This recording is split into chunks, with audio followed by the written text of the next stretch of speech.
మెదక్ జిల్లా కలెక్టర్ రాహుల్ రాజ్ చిన్నశంకరంపేటలో మండలం సూరారం గ్రామంలోని జిల్లా పరిషత్ ఉన్నత పాఠశాలలో 10వ తరగతి విద్యార్థుల సామర్థ్యాన్ని పరిశీలించారు. ఏ సబ్జెక్టును ఏ విధంగా చదవాలో వివరించారు. పలు మోటివేషనల్ కథలు చెప్పారు. 10వ తరగతి విద్యార్థులకు మ్యాథ్స్, సైన్స్, వివిధ భాషా సామర్థ్యాలను పరిశీలించి పలు గణిత సమస్యలపై పరిష్కరించారు. పరీక్షల సమయంలో సమయాన్ని జాగ్రత్తగా ఉపయోగించుకోవాలన్నారు. సందర్భంగా కలెక్టర్ మాట్లాడుతూ జిల్లాలో 10వ తరగతి పరీక్షల్లో గరిష్ట ఉత్తీర్ణత సాధించడం, గుణాత్మక అభ్యాస ప్రమాణాలు పెంపొందించడం లక్ష్యంగా ముందుకు పోతున్నామన్నారు. 10వ తరగతి విద్యార్థులు పరీక్షలు సమీపిస్తున్న నేపథ్యంలో సమయాన్ని జాగ్రత్తగా ఉపయోగించుకోవాలన్నారు. అందరూ ప్రత్యేక తరగతులకు క్రమం తప్పకుండా హాజరు కావాలని, 100% ఉత్తీర్ణత సాధించి జిల్లాకు మంచి పేరు తేవాలన్నారు. 100% ఉత్తీర్ణత సాధించేలా ఉపాధ్యాయులు విద్యార్థులను ప్రోత్సహించాలన్నారు.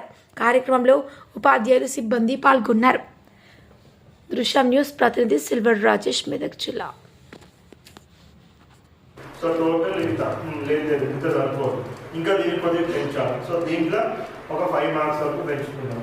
సో దీంట్లో 10 మార్క్స్ వరకు పెంచుకుందాం. మ్యాథ్స్లో నేను బాగా స్ట్రాంగ్ ఉన్నాను. సో దీంట్లో 100 రాదు, మీకు 1 మార్క్ కూడా పోనీ. సో అట్లా మీరు ఒక యాక్షన్ ప్లాన్ రాసుకోవాలా, దానికి తగ్గట్టుగా మనం ప్రిపరేషన్ చేసుకోవాలి. వేరే వాళ్ళతో కంపేర్ చేసుకోవాలి.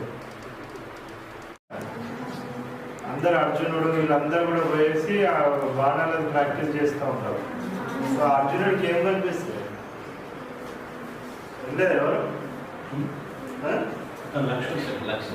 సో అలా వీళ్ళ టీచర్ అందరినీ కూడా ద్రోణాచార్య అందరినీ తీసుకొని పోయి కౌరవులు, పాండవులు వీళ్ళందరూ కూడా పోతారు. So sulphurous, chlorine Cl, argon layer, potassium K, calcium Ca, scandium Fe, titanium Ti, beryllium B, chromium Cr, manganese Mn, iron Fe, cobalt Co, nickel Na, copper Cu, zinc Zn. ఒక నిమిషం. 1s2 రాసింది, తర్వాత 2s2 రాసింది. 1p ఎందుకు రాయలేదు?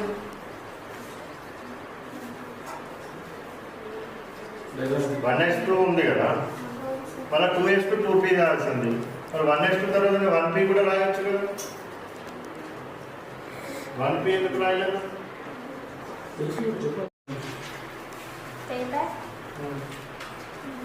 చేసిందా? Experiment చేసిందా? పెట్టి చూసిందా? ఓకే, కూర్చోండి.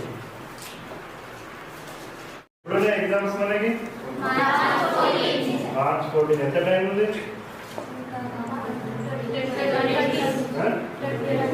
20 days ఉందా? బాగా మంచి మార్క్స్ తెప్పియండి. అవన్నీ కూడా చెప్తారు. సో అవి కూడా యూటిలైజ్ చేసుకొని మంచి మార్క్స్ వచ్చేటట్టు ఎన్ష్యూర్ చేసుకోండి. ఎవరు కూడా డుమ్మాలు కొట్టదు. మీరు మంచిగా 100% అందరూ వస్తున్నారు, చాలా సంతోషం. సో ఎవరు కూడా డుమ్మాలు కొట్టకండి. ప్లస్ అదేవిధంగా మీ ఎఫర్ట్స్ 100% పెట్టండి.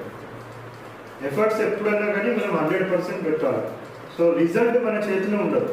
సో రిజల్ట్ మీ ఎగ్జామినర్ ఎవరైతే కరెక్షన్ చేస్తారో వాళ్ళు ఒక్కొక్కసారి మంచిగా చేస్తారో, ఒక్కొక్కసారి మంచి గుర్తో చేయరు. సో వాళ్ళ మీద డిపెండెంట్ అయి ఉంటుంది. సో రిజల్ట్ మన చేతిలో ఉండదు కాబట్టి మన చేతిలో ఉండేది ఏంటి? ప్రయత్నం ఒకటి మన చేతిలో ఉంటుంది, ఎఫర్ట్స్ ఒకటి మన చేతిలో ఉంటుంది.